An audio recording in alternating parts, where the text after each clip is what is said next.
హైదరాబాద్లోని సైదాబాద్ ప్రాంతంలో ఉన్న ఒక ప్రైవేట్ పాఠశాలలో హోంవర్క్కు సంబంధించిన ఘటన ఇప్పుడు తీవ్ర సంచలనంగా మారింది. ఇక్కడ 2వ తరగతి చదువుతున్న ఒక విద్యార్థి హోంవర్క్ డైరీలో కల్మా, సూరత్ ఫాతిహా రాసి వాటిని పఠించి రావాలని క్లాస్ టీచర్ సూచించినట్లు తల్లిదండ్రులు ఆరోపిస్తున్నారు.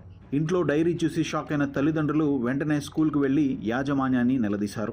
తమ పిల్లవాడికి ఇలాంటి మతపరమైన హోంవర్క్ ఎందుకు ఇచ్చారని వివరణ కోరగా, మా స్కూల్లో చదవాలంటే ఇవి నేర్చుకోవాల్సిందే అని సదరు టీచర్ సమాధానం ఇచ్చినట్లు బాధిత కుటుంబ సభ్యులు చెబుతున్నారు. ఈ క్రమంలో స్కూల్ ప్రాంగణంలో జరిగిన తీవ్ర వాగ్వాదానికి సంబంధించిన వీడియోలు ప్రస్తుతం సోషల్ మీడియాలో విపరీతంగా వైరల్ అవుతున్నాయి.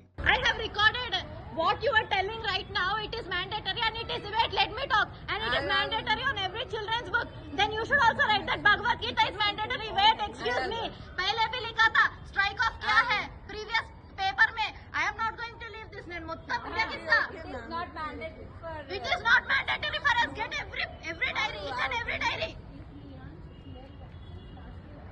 Yes, anything like that? No.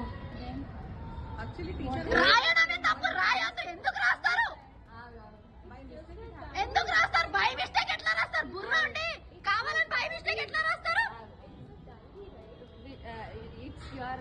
ఈ వివాదంపై రాజకీయంగానూ పెద్ద ఎత్తున నిరసనలు వ్యక్తమవుతున్నాయి. బాధ్యులపై కఠిన చర్యలు తీసుకోవాలని డిమాండ్ చేస్తూ బీజేపీ నాయకులు, బాధిత కుటుంబ సభ్యులు సైదాబాద్ పోలీస్ స్టేషన్లో ఫిర్యాదు చేయడంతో పోలీసులు కేసు నమోదు చేసి దర్యాప్తు చేస్తున్నారు. దీనిపై కేంద్ర మంత్రి బండి సంజయ్ సైతం తీవ్రంగా స్పందించారు.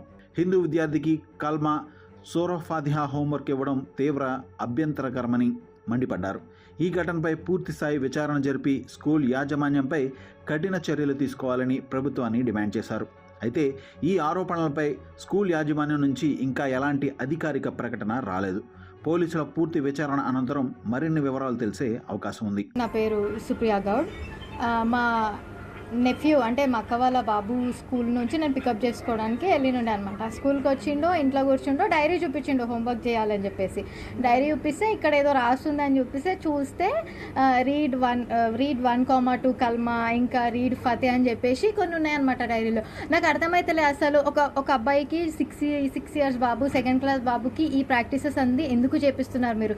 స్కూల్ అంటే క్వాలిటీ ఆఫ్ ఎడ్యుకేషన్ ఇవ్వాలి. రిలీజియస్ ఆస్పెక్ట్స్లో అసలు స్కూల్కి ఏ టైప్ ఆఫ్ ఇది కనెక్షన్ లేదు. If you are giving education, just give that. మీరు ఇండైరెక్ట్గా ఇట్లా ప్రాక్టీసెస్ చేసి మేము కావాలని రాయలేదు, మేము బై మిస్టేక్ రాసినామంటే ఎంతవరకు తీసుకుంటాం? ఆల్రెడీ ఫస్ట్ ఒకసారి రాసిర్రు, రీడ్ 1,2 కల్మా అని రాసిర్రు, అది స్ట్రైక్ ఆఫ్ చేసిర్రు. ఓకే, పర్లేదు, నేను చూడలేదు, నేను అది వదిలేసిన. ఇప్పుడు ఈ రోజు కూడా రాసి ఫతే చదివియండి, అదేదో సబ్జెక్ట్, ఆ పేరు నాకు కూడా తెలీదు, ఆ సబ్జెక్ట్ పేరు వేసి రాసి ఫతే చదవండి అని చెప్పి రాస్తున్నారు.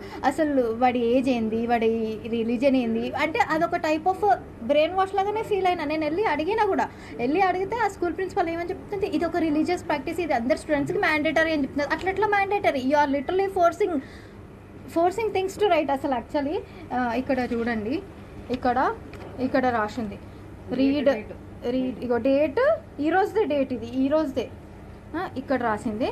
మళ్ళీ నేను మొత్తం డైరీ మొత్తం చెక్ చేస్తే మళ్ళీ నాకు ఇది ఒకటి కనిపించింది. ఇది ఆల్రెడీ స్ట్రైక్ ఆఫ్ అయిపోయింది. రీడ్ 1,2 కల్మా అని చెప్పేసి ఇట్లా ఇంకా ఎంతమంది పిల్లల బుక్స్లో రాసినారో తెలియదు. ఓకే, మీరు అంటారేమో అదొక సబ్జెక్ట్, వీళ్ళకి ఆ సబ్జెక్ట్ ఉంది అంటే ఆ సబ్జెక్ట్ ఏ పిల్లలు అయితే తీసుకున్నారో ఆ పిల్లలందరినీ డైరీ సపరేట్ పెట్టి ఇవ్వండి, వీళ్ళ డైరీ సపరేట్ పెట్టి ఇవ్వండి. ఇక్కడ క్లియర్గా లియాన్స్ కృష్ణ అని పేరు కనిపిస్తుంది.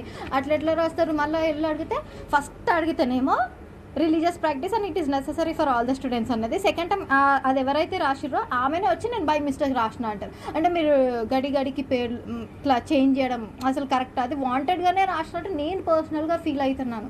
ఇది ఇంకా ఈ ఒక్క డిపార్ట్మెంట్లోనే అవుతుందా? ఇంకా సక్సెస్ స్కూల్ సైదాబాద్ ఇంకా వేరే బ్రాంచెస్ కూడా ఉన్నాయి, కాలేజెస్ కూడా ఉన్నాయి. ఇంకా వీళ్ళకి అసోసియేట్ అయ్యి మళ్ళీ ఎంతమందితో అట్లా ఎన్ని రాస్తున్నారో మనకు అసలు ఐడియానే లేదు. ఈ రోజు నేను డైరీ చూసినా కాబట్టి రియాక్ట్ అన్నాను. నేను ఒకవేళ డైరీ చేయకపోతే నేను అసలు రియాక్ట్ కూడా కాకపోతుండే. దీనిపైన డెఫినెట్గా authority, concern department, educational department ఎవరైతే అథారిటీస్ ఉన్నారో, హైరార్కీ ఉందో, డెఫినెట్గా నేను పాయింట్ రేజ్ చేస్తాను. డెఫినెట్గా నేను స్టాండ్ తీసుకొని మాట్లాడతాను. ఎందుకంటే ఇది అన్యాక్సెప్టబుల్. కొంతమంది పేరెంట్స్ ఏమనుకుంటారు, అది కూడా ఒక సబ్జెక్ట్ ఏమో, అది కూడా చదివించాలేమో, అది కూడా చదివించడం స్టార్ట్ చేస్తారు. When it is not part of their life, then ఎందుకు? ఇది ఒక టైప్ ఆఫ్ బ్రెయిన్ వాష్, ఇది ఒక టైప్ ఆఫ్ ఫోర్స్ చేస్తున్నట్టు, ఇది ఇండైరెక్ట్ యాక్ట్, ఇది ఇండైరెక్ట్గా ఇంపాక్ట్ అవుతుంది ఎవరికైనా.